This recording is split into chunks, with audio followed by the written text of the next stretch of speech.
Hi guys, I'm voice and audition coach Jessica Neighbor. I'm outside on my beautiful patio right next to my voice studio, and today we are going to talk about self-care during quarantine. I want to go over some of the things that you as a performer can commit to doing. This could actually be considered a really positive time for you to create some healthy lifestyle choices while you don't have as many options and distractions that you can create for yourself right now that will then continue to support you in your entire lifetime as a performer and just as a human being. So you're gonna learn in this video a really great routine with some options that are gonna work for you for how to create a really important self-care routine, especially during quarantine.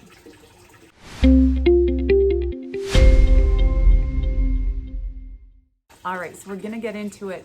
First, I'm sitting outside. I was inspired to do this tutorial video here on my patio because it reminds us of how important it is to be outside and in nature. In Japan, they call nature and walking in nature a nature bath. And it is one of the few things that we can still do. During quarantine, we're supposed to be doing it carefully, keeping our distance from one another. But I highly recommend that you get out in nature, get fresh air, take some meditative walks. If you're someone who needs a little stimulation, listen to your favorite tunes. But getting outside while we're all feeling like we're on home lockdown is gonna be crucial. Exercise is also really important. You're gonna wanna, maintain some stress release and get that really good cardio workout. So find some stairs or do some, rigorous activity inside where you can be safe and do it.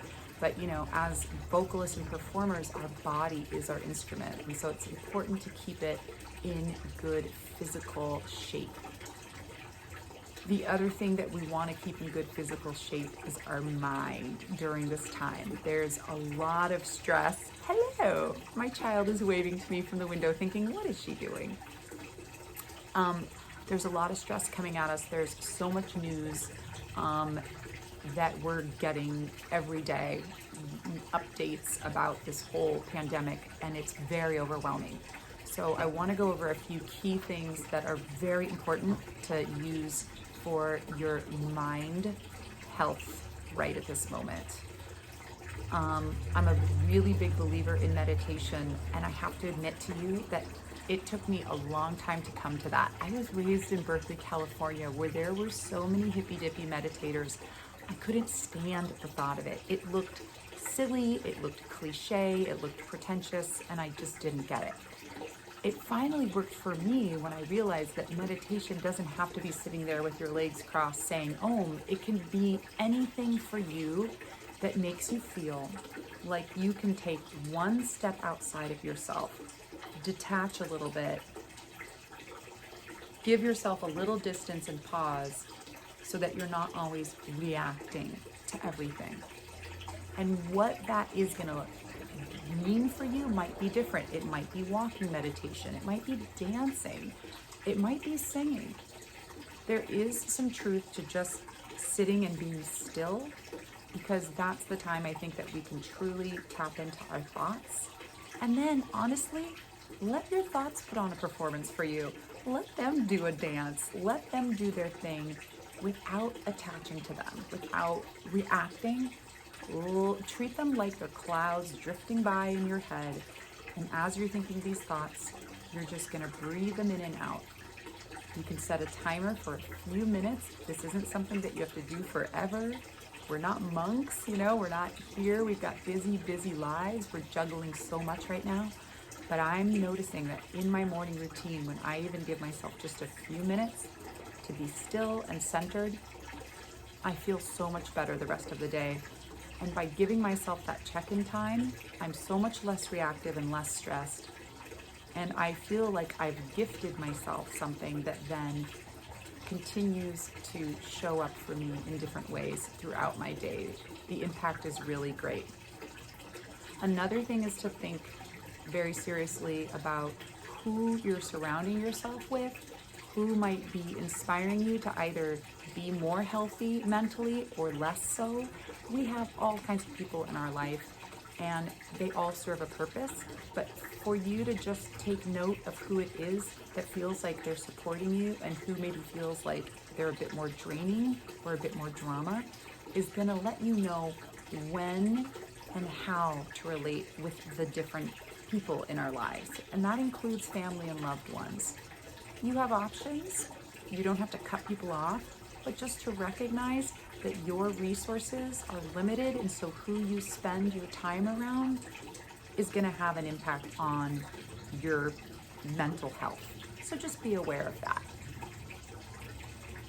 The final thing is to try to look for the positive and the inspiration. And this is one final note that I'll leave you with to ponder, which is that in this insane pandemic, if you think about the way this has impacted our world, the way we're literally all in the same boat right now, dealing with the same stressors, I think it's important to remember that that also means the flip side, which is that we're all in the same boat for inspiration, for community, for love, and for all the things that really matter to us. And so what we put out there actually has a tremendous effect, and that it can either do good or it can do harm. And that I think if we carry ourselves in this world with that awareness that we do matter, that one little thing can set off a crazy series of events, it will, I think, help us to feel more powerful and to feel like we matter in, a time and a world where so often we don't feel like we matter. So that's just something for you to think about and feel into. And I hope that these simple vocal health practices remind you that you don't have to do a ton. You just have to do enough to check in with yourself. And of course, your diet and your water and what you're putting into your body is going to make a huge impact on you as a performer. So you want to be hydrating and eating well as well. All right, so just to review one more time and wrap it up, we're thinking about meditation, but we know that that doesn't have to be a Berkeley crunchy style. It can be whatever you want it to be. Nature and outdoors, taking those nature baths regularly, good exercise, whatever that means for you, good friends and support groups around you that help feed you and not drain you, and a good healthy diet so that what you're putting into your body makes you feel good. And then I'd just add on to that a good belief that you do matter, that you and what you're bringing to the world can really make a difference. All right, well, I hope you enjoyed your tutorial on self-help, and I'll be curious to see what works for you, what clicks for you. Try it. You don't have to follow any certain set of rules. You can make it whatever you want, as long as you just take care of yourself. That's really what matters.